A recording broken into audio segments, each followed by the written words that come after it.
for me, being a part of NCTV, you know, all of the educational and literacy programs that happen here and the tools that are available, all of the really dedicated staff that produce amazing programming that work with all of you side by side and hand in hand. It's just really a great experience to be part of such a wonderful organization. So I wanted to extend a huge thank you to all the staff. I know you all know them, but of course Dave and Jen and Ian, who's not here, and Al, who work tirelessly and with so much passion and creativity and innovation to provide such a great resource in the community of Northampton. Yeah.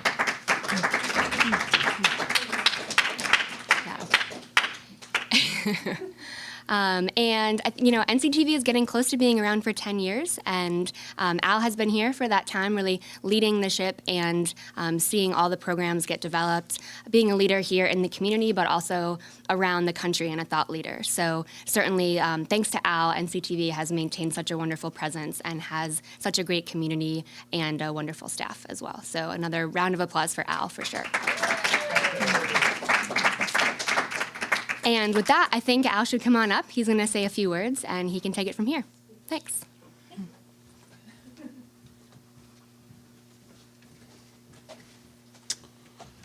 Thank you. Thank you very much. And thanks to Mary Alice and our whole board of directors, who are an incredible board through organization. We have a long history of having a great board here at NCTV, and our current board is very exciting. And I know the staff feels really supported by them, so thank you very much for that. I'm just going to talk to you briefly about sort of what's been happening here at NCTV in the last year and a little bit about sort of where we're headed in the next number of years. I'm going to keep it somewhat brief, so as not to bore you too terribly. And then I'm going to hand it over to Jeremy Whalen, who is on the board of directors. He's also the technology teacher here in the high school. We work very closely with him here at NCTV, and so he's going to speak to you a little bit about that aspect of our operations. And then we wanted to open it up for questions, if anyone has any sort of questions about what's going on with us, really in any sort of manner. The report that I'm reading from is our 2017 annual report, so if you want to reference it later, it's going to be online early next week so that you can take a look at it yourselves, and if you ever want to ask us questions about it after you've looked at it more closely, we're happy to sort of answer those for you guys. This is an important meeting we have, and we thank you guys all for coming. We're really excited at the level of participation we have here in Northampton. It's pretty tremendous, the response we get and the kinds of work that people are doing through us as a resource. So we're really happy about that, and we feel really supported. This meeting is important because it's important for the health of the organization to make sure members have a place to gather and to sort of ask questions and find out what's going on and let us know what you're thinking as well. So that's why we do this every year. So a little bit about 2017, or what we've been doing in 2017. We completed our third consecutive year of crowdsourced cinema, which is kind of a famous project that we do. We reshot Back to the Future this summer by using 44 community teams and a dozen musicians who redid the soundtrack for Back to the Future. That premiered at the Northampton Film Festival this fall. This is again our third year of doing the project, and this year we were also partnered with organizations in Boston. So there's a sister project happening in Boston, Crowdsourced Cinema Boston, in which there are about 10 different community media organizations reaching out to their membership, and they're doing a whole version of Back to the Future too. So that's going to be premiering at the Coolidge Theater in Boston in another month and a half, I believe. We also have interest from other places in the country. New York is interested in starting the program and doing it alongside of us. Philadelphia is interested in doing it alongside of us. Wisconsin is interested, and Vermont are interested. So it's kind of like a cool community project that we've nurtured here that we think can work in other communities, and we're helping to inspire those communities to do that kind of work as well. We signed a new lease agreement in this space that we're in right here. That's something that happened this year. So we renewed a 10-year lease to be inside of the Northampton High School. It's a great space for us to be. It allows us to work with the school community very tightly. And Jeremy will talk a little bit about that later on. But so we get to be here for 10 years lease. Our lease is mortgage-free or rent-free, which is the best price we can get. And we're really excited to be in the space for free. We do pay electricity, so it's not without, it's not completely free, but it basically is completely free. And we really thank the school department for allowing that to happen. We think it indicates their the eagerness with which they renewed and our eagerness to stay here, I think, speaks volumes about how positive the relationship is and how much kind of value we're providing inside of the education system here in Northampton. So we're excited about that lease. That's a great segue to talk about the other kind of lease we're dealing with, and that is that we're going to be moving into a second location. We will retain this location, it will stay active, and we're going to be opening a second location at 33 Holly Street, downtown Northampton, in what is probably just going to be called 33 Holly Street. It's the Northampton Arts Trust owns that building and is developing it as a center for all sorts of art inside of Northampton. So the Center for the Arts is inside of there. There's a dance studio inside of there. There are plans to have a black box theater inside of there. And we think it's going to be a space that when we're active in, we can have a lot of synergy between the kinds of things we do and the kinds of things that all those other artists are doing, okay? And I'll talk a little bit about that later, too, in terms of our plans for it. So we're in the middle of working on that lease. We're hoping to be in there for January 1st and to be launching that second location then, and hope to see you guys all there. We won a couple of national awards this year, which we've been doing for the last bunch of years, and I wanted to mention those because they're important. There were Voices of 01040 by Cheryl Connell, the 7-Day Film Sprint Promo by Alex Russo, who's here, and Melissa McClung, and For the Time Being by Julia Carpenter, who's a student, documentary biography piece by a student. Was she in your class as well? She was in the Northampton High School. Okay. We held the 5th year of Cinema Northampton, which is our outdoor screening series. We have a bunch of partners in that. We show films at Forbes Library, at Mains Field, at Pulaski Park. And we also supported screenings this year, a number of them at Looks Park, a number of them at the Arts Trust building that are called Outside the Box, and one that just got finished at the police department on top of the parking garage there for youth for Halloween. We gave out our 4th year of community production grants. So every year we give out a number of grants for production to local producers as a direct way of supporting their work. We provide a lot of resources to people, including cameras and training and space and connections to other people. But what the production grants represent is they represent that we also are sort of providing people with time. And you have to sometimes give people money in order to free them up from the other obligations they have in order to be able to do that kind of work. So every year we give out these production grants. We expanded them a little bit this year, and we look at them every single year that we've done them and revise them a little bit. The major changes this year is one, we provided a grant for someone to produce a workshop series. This year the workshop was about writing music, how to write music for a living for multimedia, which is Will Banks. And then the other grant was for a community art project that incorporated an aspect of multimedia. So the idea behind that is that multimedia doesn't have to be a sort of a self-encompassing thing. It can be connected to other projects, and we want to support projects that incorporate multimedia as well as that are wholly multimedia. Okay, so those are new grants that we anticipate will continue through the year. We also had a virtual reality and augmented reality grant that we did not fulfill this year, and so we're looking at ways in which we can restructure that grant so we can sort of support that kind of work moving forward, which is a priority of ours as well. We produced our 3rd year of the 7-Day Film Sprint, which is a week-long 5-minute filmmaking competition or exercise for community members. That was really exciting again this year. We had our 3rd year of the Northampton Film Festival. We took in twice the revenue in the film festival this year that we did in the year prior. This is really our 2nd year of seriously reiterating the festival, putting into multiple spaces throughout the community. We took on some new community partners. We focused more on local films. We had more filmmakers come and participate. We had a 16mm 2-day intensive filmmaking class that was here at our facility for people who wanted to create as well as enjoy the art of filmmaking.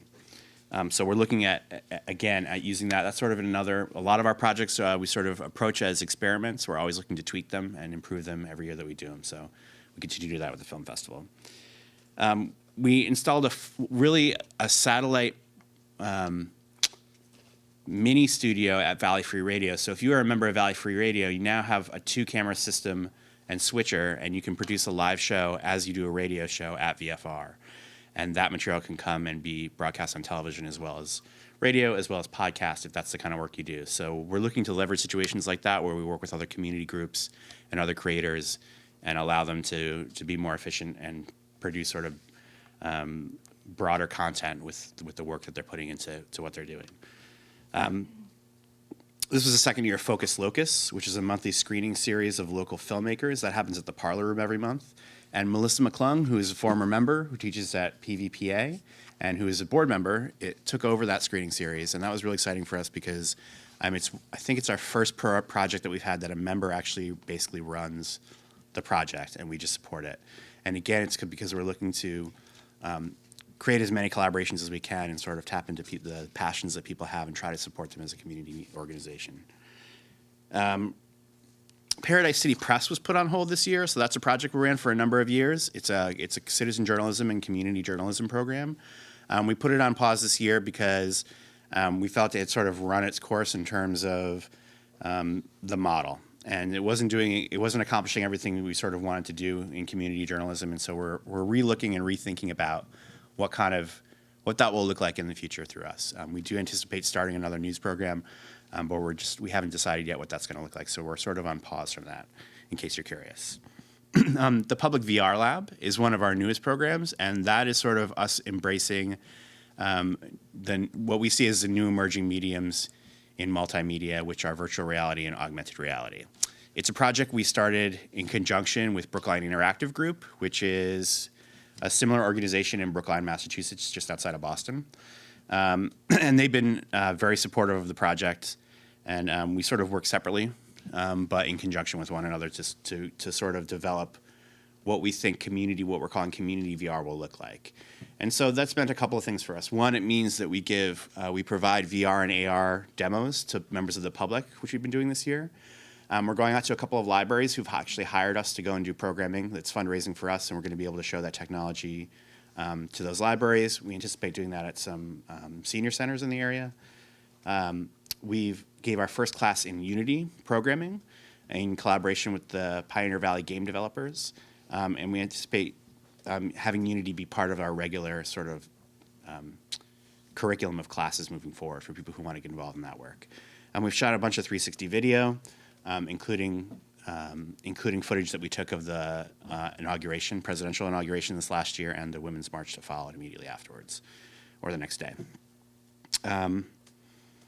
We're going to support an upcoming trip to Kenya next month to present about VR for the United Nations at their pollution summit, which is happening in Nairobi, Kenya. So we're sort of way out in terms of thought leadership on this in our field, and trying to push it as an agenda item and keep it on people's radar as we continue to sort of evolve what it is that we do to stay relevant to people's interests. So that's what's happening in the VR lab. We helped launch the Awesome Foundation, which is a project with 9 other organizations inside the city of Northampton. That organization gives out $1,000 grants every month to do anything that's awesome. Everything is awesome. Anything that's awesome. If you have interest in that program, essentially, if you have an idea the thing is going to make the world more awesome, and it's related has to have some connection to Northampton, you can apply at awesomenorthampton.com, and it's basically a very simple process where those 10 people, the 10 groups that are involved, that put $100 on the table every month, and they commit to giving $1,000 out that month. And the group has lunch once a month and looks at everyone's idea and decides what's the most awesome idea and supports it. So it's a way of incubating cool ideas inside of the city. It's a way of community building for us. We've convened a meeting of regional filmmakers in collaboration with the Berkshire Film and Media Collaborative. We hosted the Online News Association of Western Massachusetts. We helped Jonathan, who's here today, launch a community meeting group, the Western Mass Filmmakers Group, which has been a group that gets together and convenes and critiques each other's work, which is really helpful if you're somebody who's trying to get better at doing this kind of work. And we've been serving on the committee for the Mass Access DOR, or Department of Revenue. So there are ways in which the Mass DOR is looking at changing how cities account for funding for organizations such as Northampton Community Television, and sort of to support the ways that will be most efficient. We're serving on that statewide committee in order to advise the DOR on what that should look like moving forward. We also held our first board of directors and staff retreat last month in October to talk about the future of the organization and to talk about the financial sustainability moving forward of the organization. So that was a great meeting, and we hope that off of that meeting, a lot of sort of initiatives are launched to to ensure the health of the organization moving forward. Any questions so far on any of this? Yeah. Wonder if Northampton Community Television has made any effort to reach out and or collaborate with the Transformative Culture Project in Holyoke? Yeah, the Transformative Culture Project, which used to be called Press Pass TV before their name change, which happened this year, we've collaborated with them quite a bit, actually. We've done about 3 or 4 projects with them. Allie Pinchmit runs that group. And so they've used our equipment and space for the last 4 or 5 years to do work with kids in Holyoke. So yeah, absolutely. A little bit about, we're also going through an election process right now. So just to let you know how that's where we are in that. We're currently receiving nominations for people for the board of directors. There are 2 board seats that are open. Those nominations will close in 2 weeks, after which point we will send out an electronic ballot to everyone who's a member, and you can vote on those 2 seats for the board of directors. So if you have any questions about that, you should have gotten an email, all of you, that details how you nominate someone to one of those positions. And if you have any questions, talk to us after or give us a call. Moving forward, some of the things that we can sort of anticipate for the next year. One, we're going to go through a name change, and that process has already started at the board and staff level. So we won't be NCTV anymore, Northampton Community Television, and we will be something else. The name has not been chosen, but you'll see a new name, you'll see a new logo. There'll be an entirely new branding campaign that happens over the next year, and that should coincide with us expanding into that second space. That second space, one thing we're really hoping to encourage inside of that space is reaching out to and forming a lot more collaborations that I've alluded to earlier on today, and try to bring people in to teach and provide educational opportunities in a wider sort of variety of fields. So computer programming, Unity programming, possibly 3D printing, development work inside of augmented reality and virtual reality, possibly some sort of film development. We've had a couple of film development classes that have been pretty popular. So we're looking to broaden our idea of what media means inside the community and provide greater opportunities for everyone to sort of do that. So you'll see the space will represent a lot of workstations. You'll be able to check equipment out of that space. And this space will be bookable as a sort of on a more case-by-case basis for people who want to operate inside of like the blank box that this space can represent. So you will see a name change from us. You'll see the development of that second space. And you'll also see we're relooking at our rules and policies documents and our bylaws documents in order to streamline those. They haven't been updated correctly in the decade that we've been here, and developments outside of our discussions of financial sustainability as well. Cool. One thing before I introduce Jeremy that we do every year is we honor NCTV producers who've really done exceptional work with us and have been passionate about their interaction with us. And it was a really difficult choice this year, so we decided to give out 2 producers of the year, and they are Courtney Hummel and Kelsey O'Brien.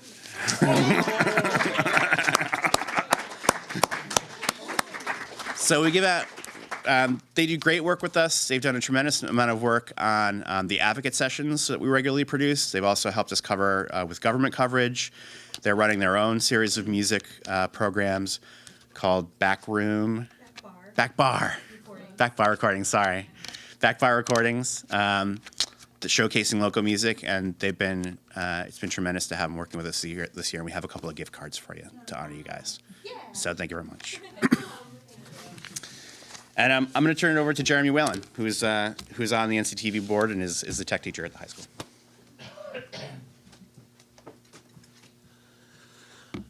Okay, hi everybody. Jeremy Whalen, one of the members of the board of directors, and I want to start off by thanking everybody for being here. And its annual meetings are usually just events that are just kind of blah, but I think getting everybody into the same space and just having pizza and talking are these conversations where we can start to explore that creativity and those collaborations. So I just want to talk a little bit about the educational opportunities that have been being laid forth through the last year, and also give you a little context of where we're at educationally from a standpoint that I have the privilege of having, being previously a volunteer and a employee of NCTV, and now where we are and where we hope to go. And so, historically speaking, and this was probably about 5-6 years ago when I was on my way out of NCTV, the partnership with the school, Northampton Public Schools, was one where it was really isolated areas where we were focusing on the educational improvement of our members, and the school had its own department to handle technology needs and media production needs. And so one of the goals and missions that aligned was offering these educational opportunities to not only our members but getting in at that young age and really engaging youth in our community.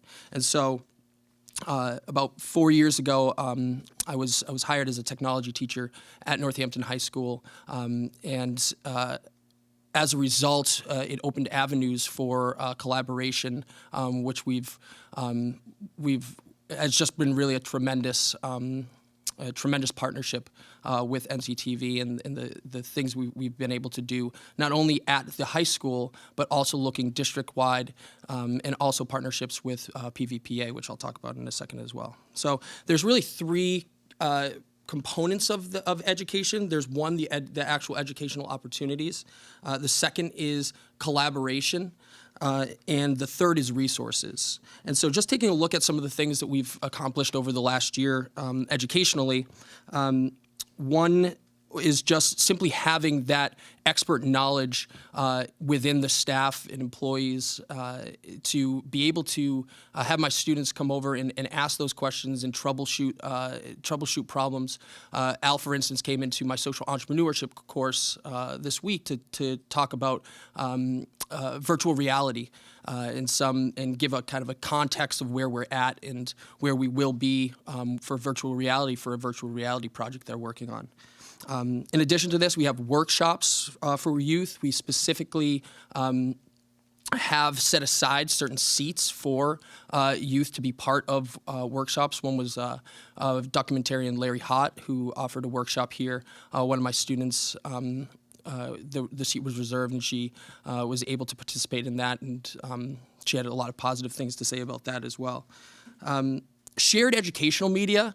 I don't know if you guys know this, but there's slides and a whole bunch of different curriculum that is used in the night courses here that I've taken adapted for use in the classroom. So it's kind of it's those curriculum components as well that kind of have transformed and been utilized on the formal education stand for the students as well. And as well as the partnerships with on Northampton Education Foundation and Northampton High School PTOs and JFK PTOs, the middle school PTO, and working in different workshops and providing opportunities that extend outside the classroom into areas where we might be limited by the courses, but new technologies are emerging, and we want to offer those opportunities for students and for youth to engage. So things like new media, the transcript, which is our student news broadcast here, 3D modeling and design workshops to kind of engage students in these new emerging technologies. Talking about collaboration, there's not only that educational component, but how you apply that knowledge in a meaningful way to kind of aid in discussions in your community. We had the opportunity to do my students, their first project, to kind of throw them into the mix for their first intro to videography project, was crowdsourced cinema and breaking down shot by shot what goes into that framing, what goes into a script, what goes into the components of all of the films that we will be creating ourselves, while at the same time like I said, participating and collaborating in that community endeavor. The students were really, it provides a nice incentive for the students to see that their work is not stuck in the vacuum of the school, but rather, displayed prominently in our community. Fundraising opportunities as well for our class of 2018, for instance, at the high school. We partnered with Northampton Cinema to offer popcorn at one of the cinema experiences. So it's not just the media aspects, but it's getting out, engaging in those community projects, and having that relationship, that positive, productive relationships, and other avenues as well. And consultation with the public VR lab. That's a new piece of the Northampton Community Television puzzle, and I think it's going to be strengthening as we go along. I have a social entrepreneurship course that's looking at that is creating and producing a virtual reality experience about the early warning signs of domestic abuse. And so having Public VR Lab here for consultation on the technical aspects and working with community organizations on the educational awareness aspects, it's just a really great partnership, and it's wonderful to be able to collaborate on those in a meaningful way too. And then lastly, resources. We wouldn't be able to, I wouldn't be able to, certainly wouldn't be able to teach without the resources that have been made available from Northampton Community Television. We started with 5 point-and-shoot cameras that sold for $3 to $5 on eBay 4 years ago. Now we have a fleet of 20 digital SLRs through partnerships with NCTV, NEF, and the NHSPTO. These cameras are not only available for loan throughout the school year for a variety of projects. There's students in my classroom working on a math and analytics video, so it transcends all disciplines and subjects at the school. But these resources are also available in the summertime for different camps and different purposes as well. So it's year-round educational opportunities. The other thing that we've been exploring is leveraging the educational partnerships that we can have for licensing. So one of the problems that we had was we were using Adobe products that were outdated, CS6. So now through the avenue of being an having that educational institution, from my standpoint and from the district standpoint, we were able to bring in 100 Adobe licenses for the master suite for almost the same price as what we were paying for at NCTV for 10 licenses. Did you have 8 or 10 licenses? Yeah.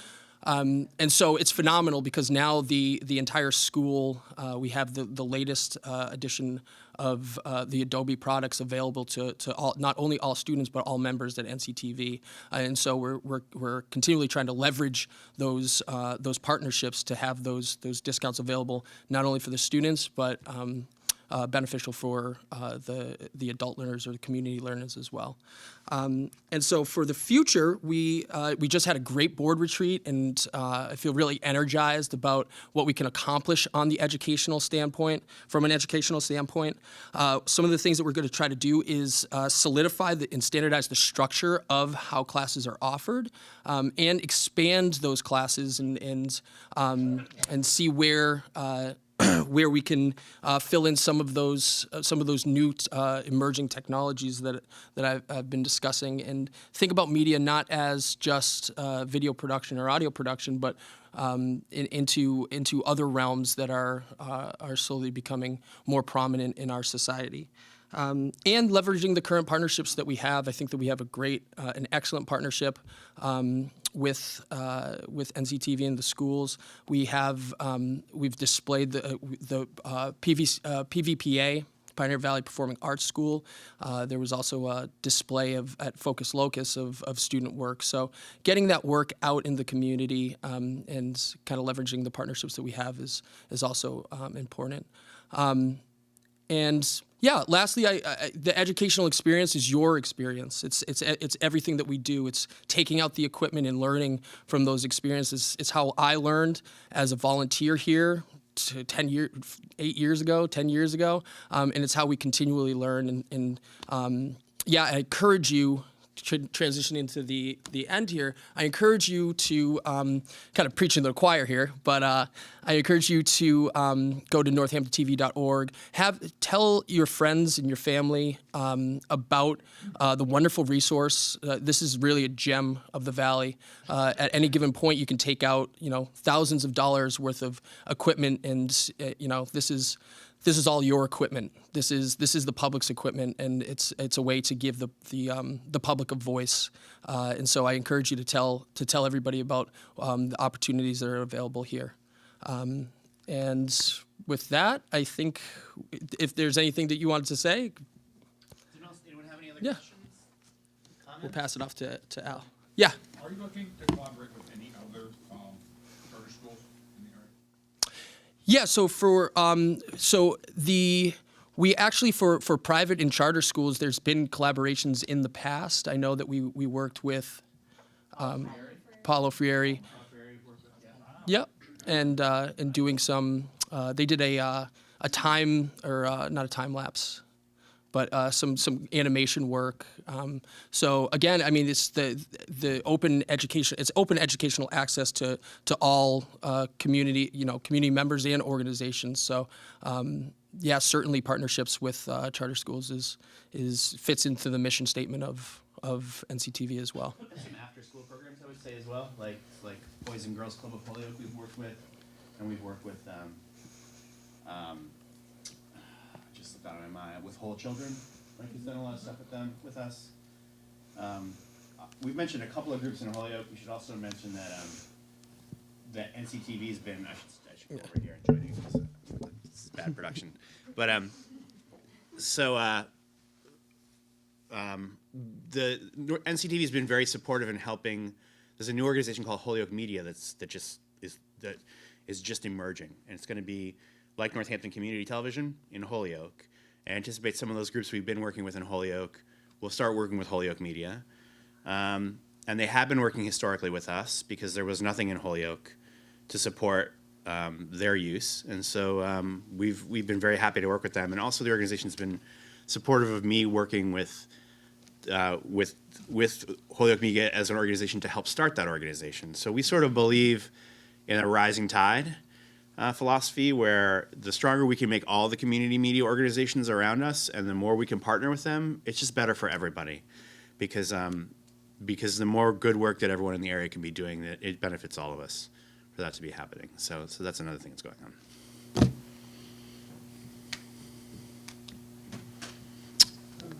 Yeah. So 33 Holly, Yeah. do you know when? I know that building has been kind of opening. Yeah, in stages. And stuff, So we're hoping to be in there January 1st. The thing that date has been pushed back a couple times for us because the lease negotiations have been tricky, and there hasn't been any problems with it. It's just that this is a kind of a unique space. It's a commons is the model for it, and so some of the existing leases that we're starting with were like retail space leases, which are very different, and so there's just been some awkwardness in working out the difference between those kinds of leases. Just to let you know. So we're hoping for January 1st. The Center for the Arts is already in there.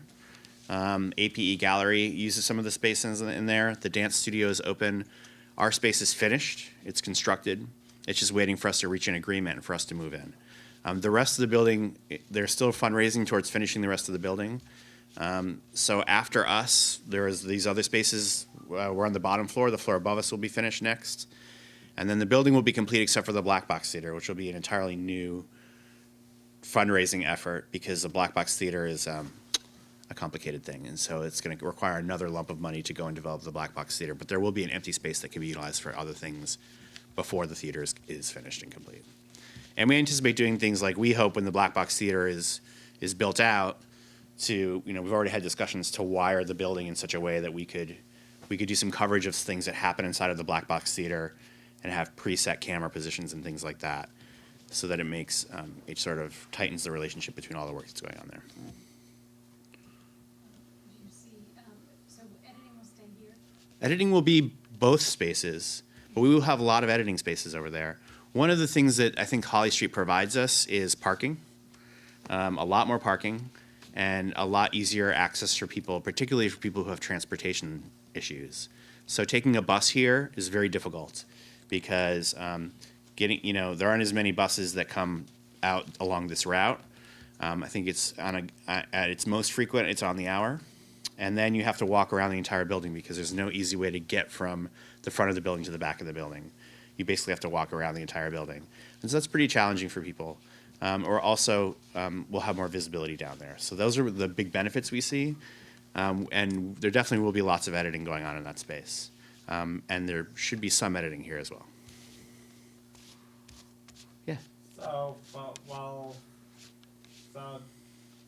does this mean you're going to be splitting the staff between this location and the downtown location? Not really, no. It means that we will be having, that the staff will essentially be most of the action will happen at Holly Street. Most of the staffing will be at Holly Street. And this space will be activated on more of a case-by-case basis. So you'll have a staff member who'll come over here if there's a project that people are working on or something that fits this space a little bit more. And probably after school hours as well. Yeah. There's problems shooting inside of here. If you've ever tried to shoot anything inside this space while school is in session, the desks moving around upstairs is really tough. It's also an opportunity for us to expand the kind of work that the school is doing and provide a space during the school day to try to encourage more programming on the school side to utilize this space during school hours, and then to activate it in the evenings or afternoons for other opportunities. Yeah, I think one of the positives of this too is that we one of the parts of the lease agreement was looking at kind of a security audit, and in that security audit, there'll now be access into this space during school hours, which has been a problem. NCTV opening at 10, the school day for Northampton starts at 7:30. So there's the space that we can utilize during those hours and get in here and offer more television production and other facets of media production that we couldn't in the past because of limitations on space.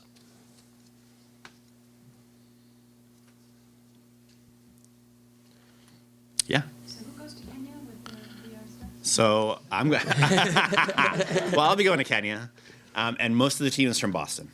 So the majority of the team is from Boston, and we're sending me, and we'll go to Kenya, and we're going to do. The UN is holding a pollution summit in Nairobi, and we're going to. There's two major things that are happening. One is speak in front of the UN about the power of virtual reality as a storytelling tool.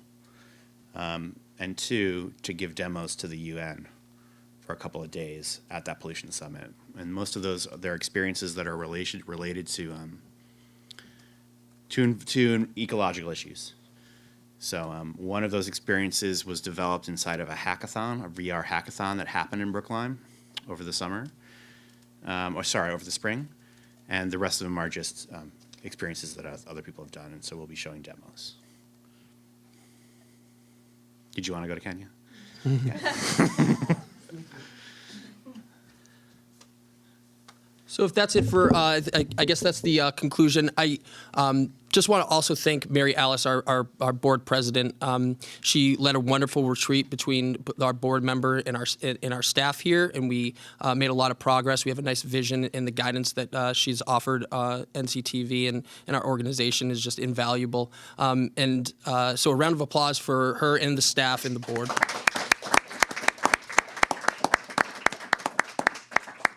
Thank you. Oh, yeah, we have a highlight reel to show you.